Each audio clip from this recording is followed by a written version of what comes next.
PEDs, it's different. Shut your mouth, homie! No pumps, you can stash this on. Shut your mouth! Just a stim blend, no pumps, you can stash this Shut your on. mouth! No pumps, you can stash this Shut your on. mouth! Just a stim blend, no pumps, you can stash this Shut your on. mouth, homie!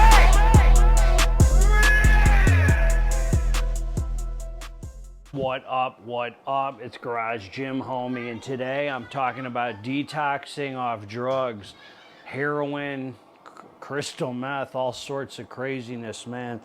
Detoxing in jail. Is it worth it? Before we get into this here, please click the subscribe button. I got content coming out all the dang time for you, man. So click subscribe and let's get into this, man. God bless all you homies. I hope you're feeling amazing. I'm on a stim break, man. Caffeine detox, cold turkey hitter, man. And hey, man, I don't gotta pretend I'm too tough, too hard for the yard, man. It does suck, man. It does suck. And I think that because of my past, I think because I'm an addict, that I'm ultra sensitive. I'm a little different than other people. I don't mean different like I'm special or anything like that. I just think I'm very, very sensitive when it comes to detoxes and stuff, because I get symptoms from the caffeine withdrawal that other people don't normally get. And the other thing I'll say is it kind of reminded me of, I started thinking about where I came from and trying, I always stay positive, and I'm actually feeling like super tight with God right now in my life. It's not always like that. Sometimes I feel a little further from God and I'm like, man, I really need to tighten back up on the spirituality. And sometimes I feel like ultra tight, man. And right now I feel really tight, man. And that's a good thing. And I just started thinking about, man, caffeine detox, homie, this is nothing, man. Think about where you came from, man. You were freaking, I'm going to talk about it, but I just want to let you know a little bit where I come from. I make these videos here and there to let you know about my past. And really the point is, number one, I don't think about too often, like where I came from. It feels like that was such a different person. Like it's not even me I'm talking about. And number two, I hope it brings value to the viewer because it demonstrates the power of God. Because if you could see the person I am today and you can hear about where I come from and how it's not even the same person, then hopefully that can give somebody hope that that you too can do it. And it's not, as I said, it's not because I'm special. It's because God's that powerful to take that person I'm describing and mold them into being the person that I am today. And that's the result, the 12 steps and spirituality and, following my heart. So anyway, I've done a lot of heroin withdrawal. I've done a lot of heroin. So I've definitely done a lot of heroin withdrawal, whether it was in motels, on the streets, literally on the streets. I've slept on the streets of Koreatown. I've slept on the streets of LA. I've slept on the Koreatown in LA. I've slept in motels. I've done a lot of detoxing. A lot of it's been in jails. I never detoxed in prison because by the time I got to prison, I had already detoxed, and I didn't get high off heroin or anything like that in prison. I only smoked weed in prison. Yeah, I've done a lot of detoxing because generally when I got arrested on the street, and I've been arrested 20 times, just so you know. I have literally 20, I've counted exactly, 20 arrests under my belt. And I got a resume, homie, and it's not something to brag about. It's just letting you know how chaotic and crazy my life was. 20 different arrests. And, I've been arrested in 3 different states. I've been arrested on Greyhound buses crossing the border from El Paso to over in Texas. I've been arrested in Michigan several times. I've been a lot of arrests in California where they kicked my door in. And I just remember every time I'd get arrested, I always had, I'd been doing heroin for a while and crystal meth. And I just remember going in the cop car, man, and thinking, man, I got a couple more hours to feel high, and I know this withdrawal is going to start, man. And I know it's going to be freaking brutal, man. I'm just waiting. And so, I've just, I remember they arrest you, and when you're coming off heroin and crystal meth, well, let's just talk about heroin. Crystal meth's not really a bad withdrawal like heroin. Crystal meth, you pretty much just get irritable and you sleep. Heroin is an absolutely monster of a withdrawal. I mean, absolutely just horrendous, homie. Like when you're hooked on heroin, especially that black tar heroin, it's like in your system. You have hot and cold, you're feeling hot and cold, you got creepy crawl, you want to jump out of your skin.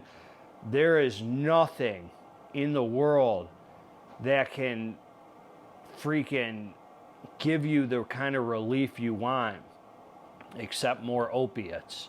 I tried doing Xanax, smoking weed. I mean, it certainly takes the edge off, but there's nothing that stops withdrawal other than freaking heroin or Suboxone, which is an opiate anyway, pretty much. And so when you go to jail, man, like LA County, wherever the heck, I've only withdrawn in LA County jail, I think.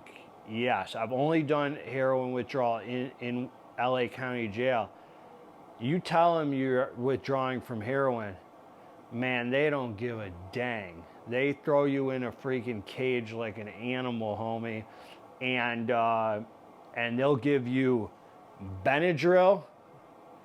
They'll give you, I don't know if it's Advil or aspirin or whatever, and I think that's about it.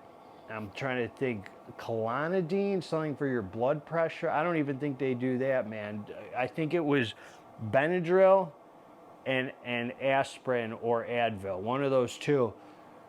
The Benadryl at least will knock you out. I remember a couple days before a prison riot, I was in there, man, withdrawing from heroin.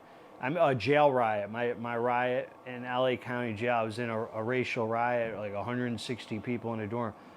I remember taking that Benadryl, man, and there was this black guy. He slept in the bunk next to me, and I remember he saw I took those Benadryl and I was getting groggy. They called me to the front.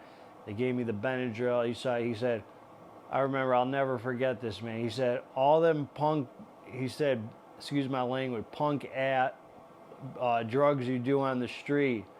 He said, no, he said, all those drugs you do on the street and the punk at Benadryl, they go knock your ass out. And I was like, thought that was the funniest thing, man, because he was right, man. I did the craziest drugs on the street, and those two Benadryl in jail knocked me the heck out. And like 2 days later, dude, I saw him stabbing somebody in the freaking eye with a mop handle that he freaking smashed off, dude. That's how freaking things pop off in LA County jail, man. No joke. On my life. People's eyes freaking bleeding, dude. 160 people turned up in a dorm. It was insane, dude. So, I just remember, and then there was like another time I went in jail, man, and I went in a dorm, man, and then I got transferred to Wayside in LA County jail, another division of LA County jail over by Six Flags Magic Mountain.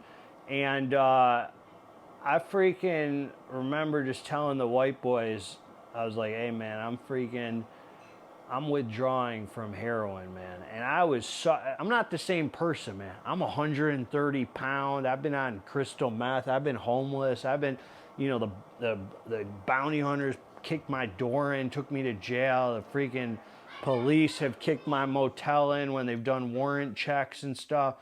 The white boys, man, freaking look out.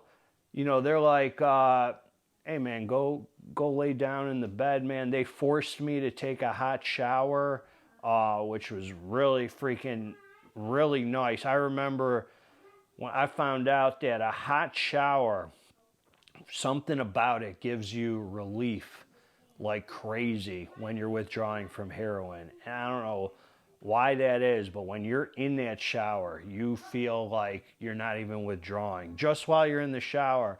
And they knew that, man. The white boys were like, hey, man, go take a hot shower. And always took, and I would sleep a lot, man. And I had what they called a bottomless pit, which means you're so freaking hungry, dude. Like, I'm talking about the PB and J sandwich, PB and I could eat peanut butter pack, and you don't have that much food in there. You're limited, so you're relying on the white boys because you're so freaking depleted, and you're withdrawing. You're so depleted from running the streets, and you just feel horrible, dude.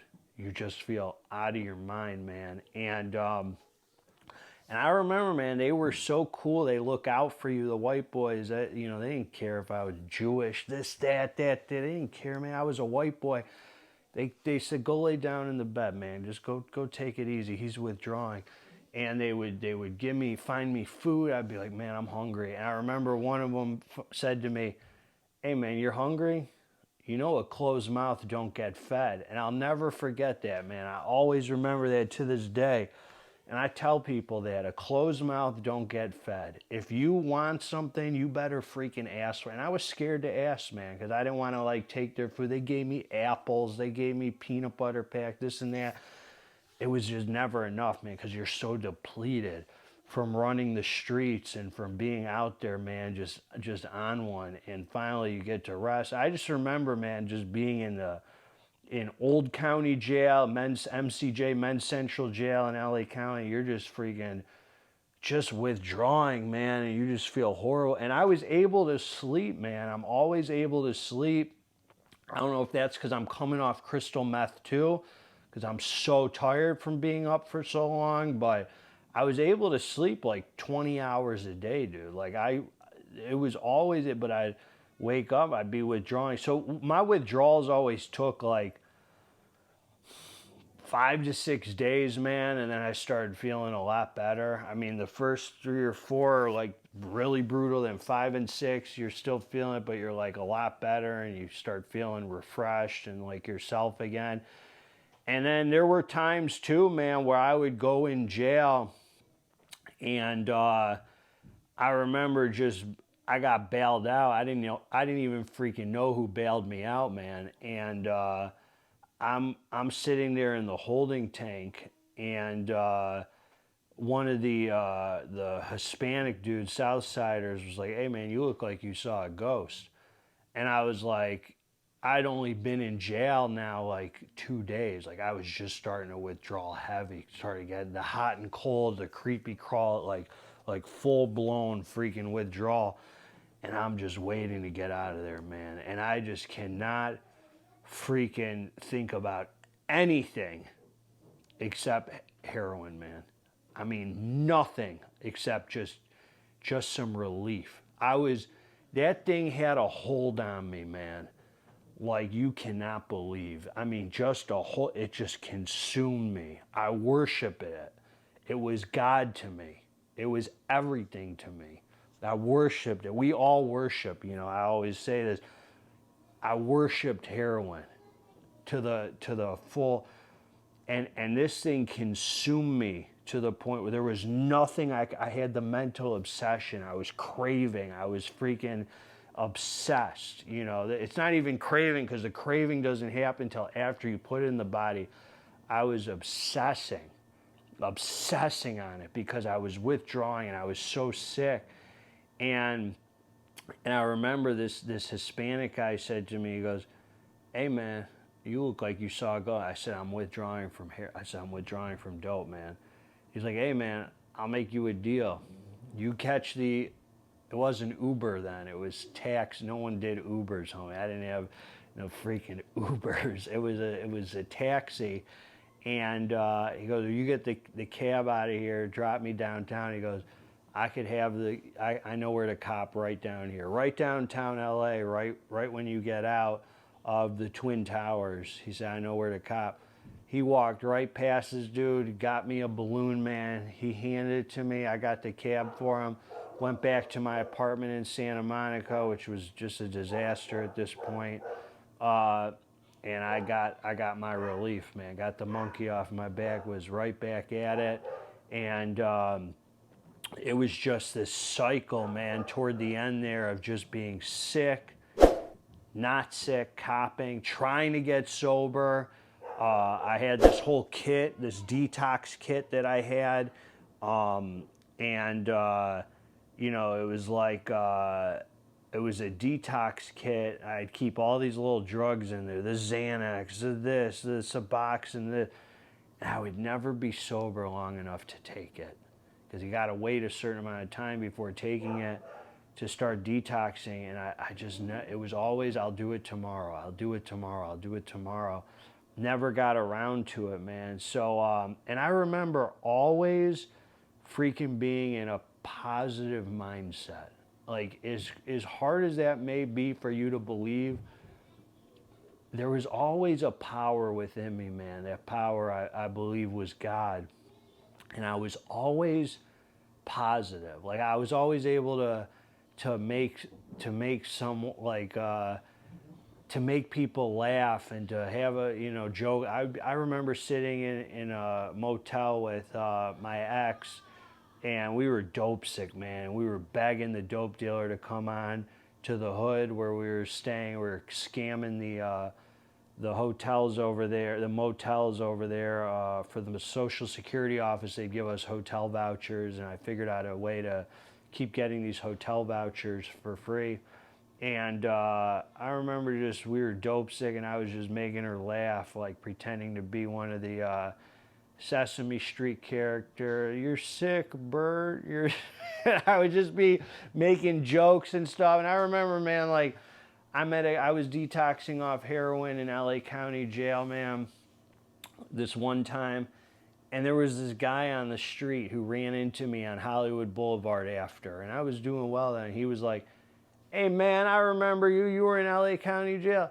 He goes, "You made my time there so much better, dude. You always had a positive mindset, man. You were always positive, and you were like a light to me there. You made my time." This guy ran into me.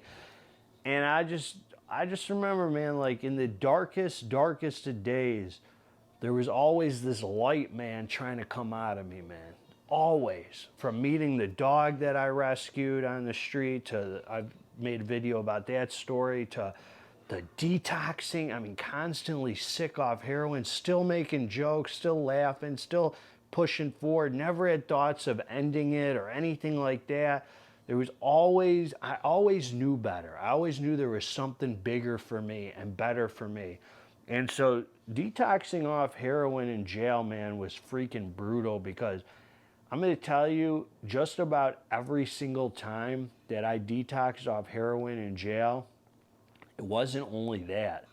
I also had abscesses all up and down my body. So they would see my open wounds, and they wouldn't put me in general population a lot of the times because I had open wounds. I had staph and MRSA.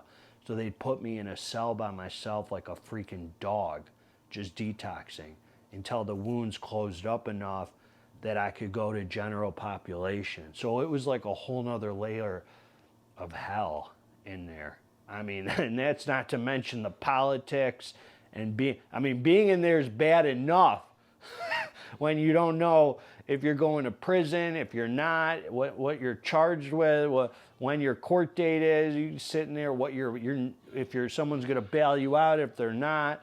I mean, it was freaking, dude, it was a horrible life, man. So I just want to tell you, man, I know people say this, but if I can make it out, anybody can, man. Anybody can. So that's just my story, you know. Detoxing in jail always included open wounds, abscesses, MRSA up and down my body from shooting up. They'd be oozing out, pussing. They'd take pictures of me when I had to go in line for nursing. You get a medical right when you get into jail. You go through medical. Everybody does. They shower you. You shower with 50 guys, 60 guys, whatever. They throw you in the jumpsuit. You freaking go through medical. They find the wounds. They take pictures of them. They classify you. They put you where they're going to put you. and you just don't know, man. All you want is a freaking bed. It gets to the point where it's so tiring going to jail and going through those lines. It's like a 2 or 3 day ordeal, and you're sitting on the concrete, sleeping on the concrete in jail, and you don't even mind being in jail anymore. That's how bad it is, as long as you can get a bed to shut your eyes for a few hours. That's all I freaking wanted every time. You're so exhausted. You just want a bed to shut your eyes. So I just wanted to share that with you, man. While I'm on, I don't have any content to drop besides this right now. I'm on a stim break and rest week. I didn't have a bunch saved up this time. I just wanted to share with you, man. Drop a comment, man. Let me know what you think. I love you all. And I'm doing okay, man, on my stim break. You know, it does suck. I think I might make a video about that too, and how that's going and how I handle that, and give you some ideas for the best way to go about a stim break, because it is worth it, man. It is worth it just for the suffering, man, just for the restriction. It's like Navy SEAL training. No, it ain't that crazy, only, but if you hear where I come from, you know, it's a little caffeine detox is icing on the cake, but it does suck. Anyway, man, God bless all you. I freaking love you. Together, let's get this dang muscle. I'm out.